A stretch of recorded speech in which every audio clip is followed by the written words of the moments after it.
Morning everybody, this is Chris Wright and here with us at Car Associates in our engine dyno room. For those of you who've been watching, you've been seeing us test a bunch of our head and some cam combos with different intakes.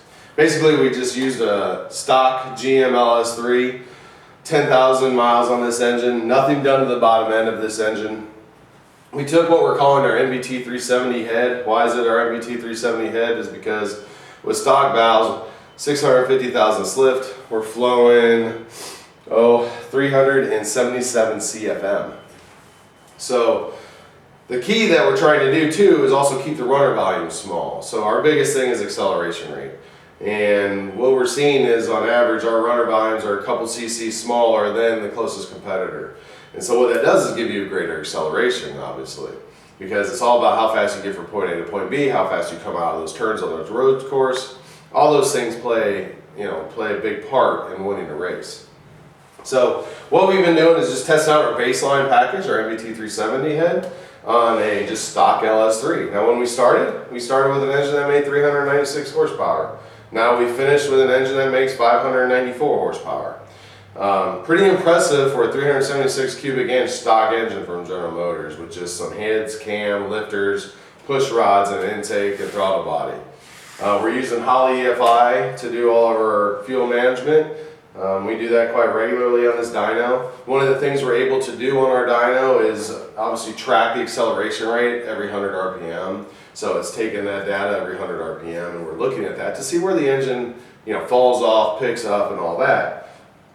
Now what you notice with something like this Holley high ram on this particular application, it wouldn't be ideal for the street, but it does allow the engine to breathe up at the higher RPM, and you'll see that it will make a little more horsepower. It also accelerates a lot greater at the higher RPM from about 5,200 RPM all the way up to about 7,000 RPM. The acceleration is much greater.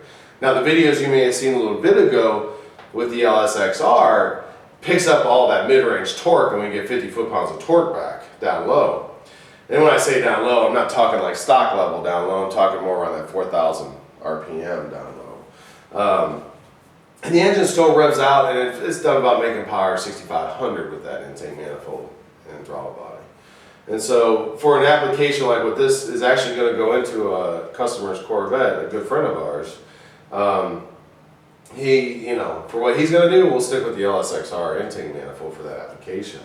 Now, this is just the first go around. So this head, that cam combo is available today. What we're going to do is we're going to sell our heads and cam combination to any of you that want to purchase it. We have our 5-axis CNC through our multi-valve technology division.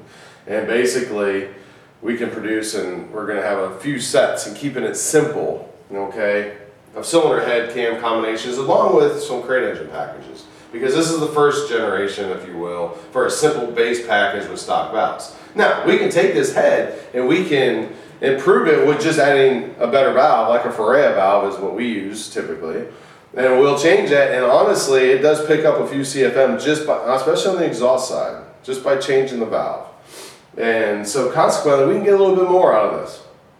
But for you guys that want to boost it, whatever you want to do, we just need to know, and we'll just put those valves in and you're ready to go. But I can tell you one thing, this head flows better than what the majority of what's available on the market today. With the smaller runner volume, it has greater acceleration. That's the key focus, is we focus on the acceleration, keeping our runner volume small, okay? And so now the next head we're going to do is a 390. So we're going to put that on a much more race-worthy head.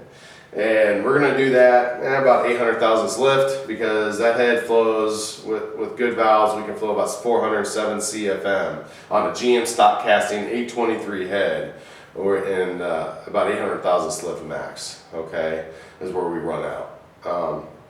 So we're going to do a camshaft for that. We're going to build a 13-to-1 engine, and we're going to use aluminum block, and we'll do an LS3 that'll go in a 2010 Camaro with our goal of 800 horsepower for that package. And we'll sell that package as well, heads and cam to whoever wants to install them, or we'll sell the complete engines. And the goal is to have all of this available to our customers at different levels in a very simple package. A lot of what we see out there is just pretty confusing when you go looking around. It's all these different packages that people want to buy. I'm trying to keep it simple here, and that's been our goal with all this as we do it. Then the next step is going to be our 1,000 horsepower NA packages. So Then we'll do that heads and cam combination with intake combination as well as engine combination. So I want to give you a quick few minutes. Some people have asked me to talk a little bit because they like it when I explain things to them. We're going to try and share more information with you as we go and share with you videos as we're doing these things, and I'll explain some of these things as we work through different processes.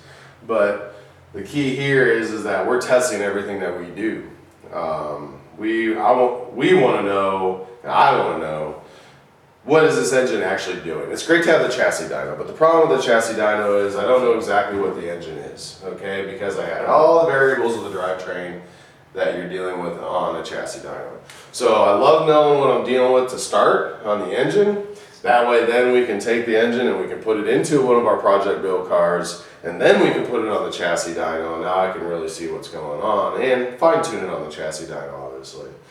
But for when we're doing strictly engine testing and I want to see what the gains are and where the acceleration is in the engine, I want to get all that information up front before I go to the racetrack or I go put it in a powerful street car like we're doing a lot of today.